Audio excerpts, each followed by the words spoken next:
అష్టదిగ్గజ కవులకు, సాహితీ ప్రియులకు, పుర ప్రజలకు స్వాగతం.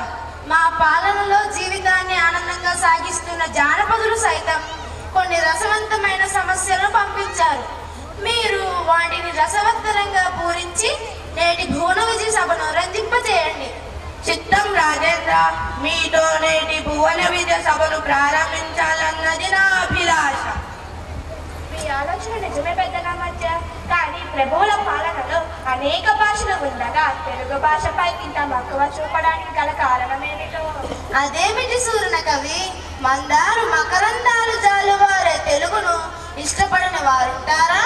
తెలుగదేల నందువా, తెలుగదేల ఎన్న దేశంబు తెలుగు, నేను తెలుగు వల్ల పుట్ట తెలుగు కండ, ఎల్లను పులగొలువ నెరుగవే బాసాడి, ఎల్లను పులగొలువ నెరుగవే బాసాడి, దేశ భాషలందు తెలుగు లెస్స, దేశ భాషలందు తెలుగు లెస్స.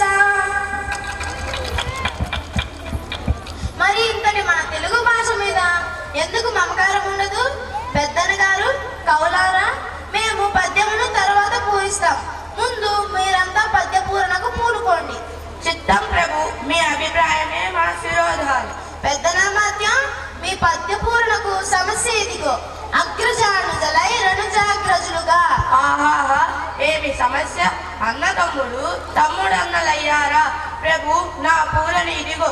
పుష్యమిన్భరతాగ్రుడు పుట్టినాడు, మనసి లక్ష్మణుడా శ్లేష పుట్టినాడు, భరత లక్ష్మణ క్రమమిది అరసి చూడ, అగ్రజానజులై రణుజాగ్రజులుగా.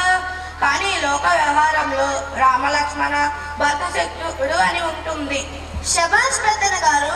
భట్టమూర్తి గారు, కరినెత్తుకపోయి ఎలుక కలుగున తినియన్, దీన్ని అర్థవంతంగా పూరించండి. పల్లె ప్రజలకు సుపరిచితమైన చక్కని సమస్యనిచ్చారు మహారాజా. కరులు, చిలుకలు, ఎద్దులు శర్కరతో నొనరించి ఆచ కడబెట్టడుచో, కరి మరచే వర్తకుండు, ఆ కరినెత్తుకపోయి ఎలుక కలుగున దినియన్. ఆహా, ఎంత చక్కని కూరనా! ఎలుక ఏనుగుని ఎత్తుకుపోగలదా? ఆ ఏనుగు రంధ్రంలో పట్టునా? ఆహాహా! ఏనుగులు, చిలుకలు, ఎద్దులు మొదలైనవి చక్కెరతో చేసిన బొమ్మలా? వ్యాపారి అంతా వాటిని అమ్మి ఒక్క ఏనుగు బొమ్మను మరిచాడని ఆ ఏనుగును ఎలుక తన రంధ్రంలోకి ఇడిచిపోయిందన్న మీ భావన మూల విందుగా ఉంది. బహుబాగు బహుబాగు బహుబాగు. ముద్దు పలుకుల ముక్కు తిమ్మన కవి, అందుకోండి. గాడిద ఏడ్చండి కదన్న ఘన సంపన్న, దీన్ని పూరించండి. రాజశేఖర, మానవులు ఆడిన మాటలు తప్పేవారు కొందరున్నారు. జంతువుల్లో దీన్ని చూడలేం. అయినా భగవంతుని దయతో పూరించేదను. ఆడిన మాటను తప్పిన గాడిద కొడుకంచు తిట్టగా విని, అయ్యో వీడా నా కొడుకని ఒక గాడిద ఏడ్చెందలన్న ఘన సంపన్న. ఆడిన మాటను తప్పిన మనిషిని గాడిద కొడుకని తిట్టినప్పుడు విశ్వాసానికి మారుపేరుగా నిలిచిన గాడిద ఏడ్చింది అన్నారు. దృష్టంతా రూపంలో సాగిన మీ పూరణ బల. కూర్చుటి తిమ్మన కవితులు లోకరీతిని భీతి లేకుండా పలికారు. ఇప్పుడు మీ వంతు.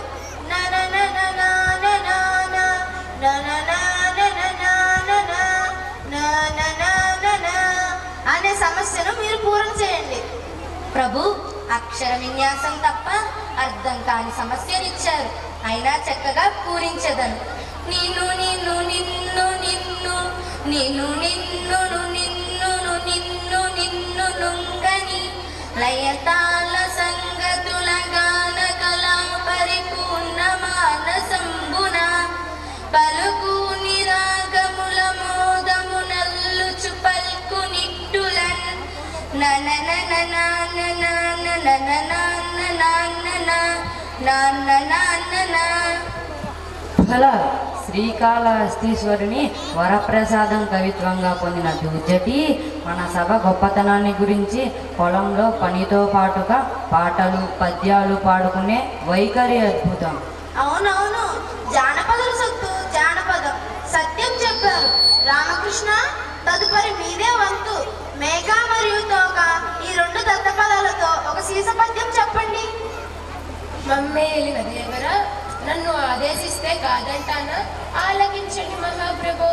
మేక తోకకు తోక తోక మేకకు మేక మేక తోకకు తోక తోక మేక మేక తోకకు తోక తోక మేకకు మేక మేక తోకకు తోక తోక మేక మేక తోకకు తోక తోక మేకకు తోక తోక మేక తోకకు తోక తోక మేక మేక తోకకు తోక తోక మేకకు తోక మేక తోకకు తోక తోక మేక మేక తోక తోక మేక మేక తోక మేక మేక తోక తోక మేక మేక తోక మేక మేక తోక తోక మేక మేక తోక మేక మేక తోక తోక మేక మేక తోక మేక.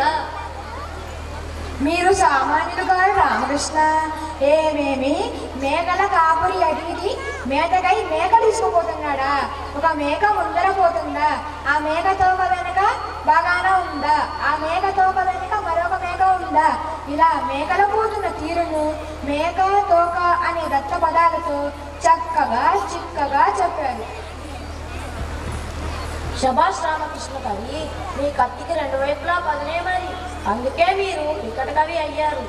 రామభద్ర, గోలకొండ, మూలముండ, పూలదండ, కొత్తకొండ ఈ పదాలను ఆధారంగా చేసుకుని ఒక భారతార్థంలో పద్యం చెప్పండి. చిత్తం మహాప్రభు, రామభక్తుడినైన నేను భారతార్థ పద్యాన్ని పూర్ణగా ఇచ్చారు, పూరణ చేశాను.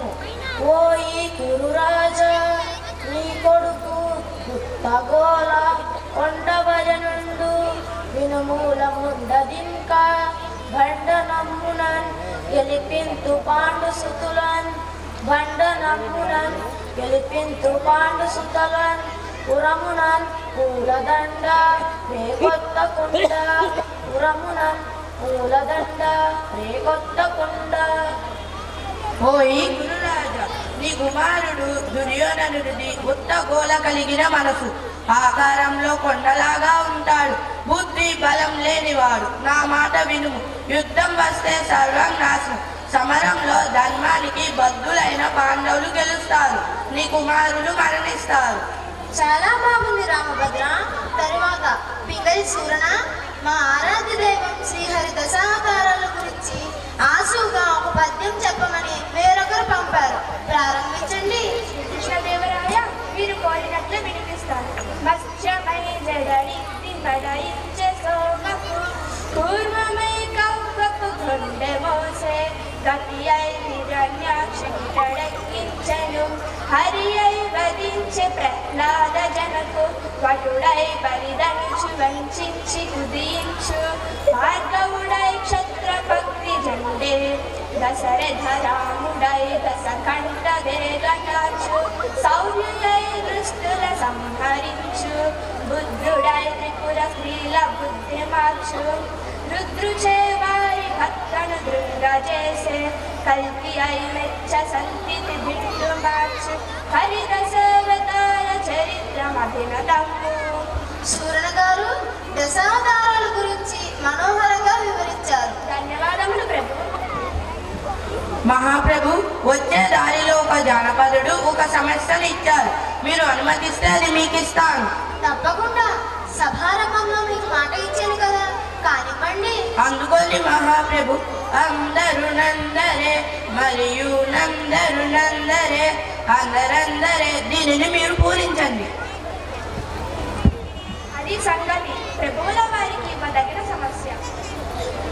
అష్టదిగ్గజ కవులారా, నా కీర్తిని దిగంతాలకు వ్యాపింప చేయాలన్న మీ కుతూహలానికి సంతోషం పూరణ చేసేదను. ఆలకించండి. కొందరు పాండితీధనులు, కొందరు నాగరు కల్వదావదులు, కొందరు చాతురి ప్రియులు, కొందరు నీతి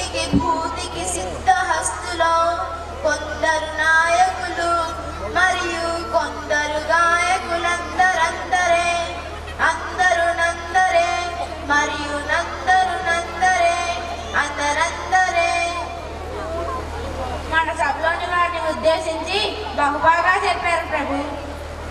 కవి పండితులారా, మీ పద్యగానంతో నా మనసంతా ఆనందంతో నిండిపోయింది. మీ అందరికీ కృతజ్ఞతాంజలు.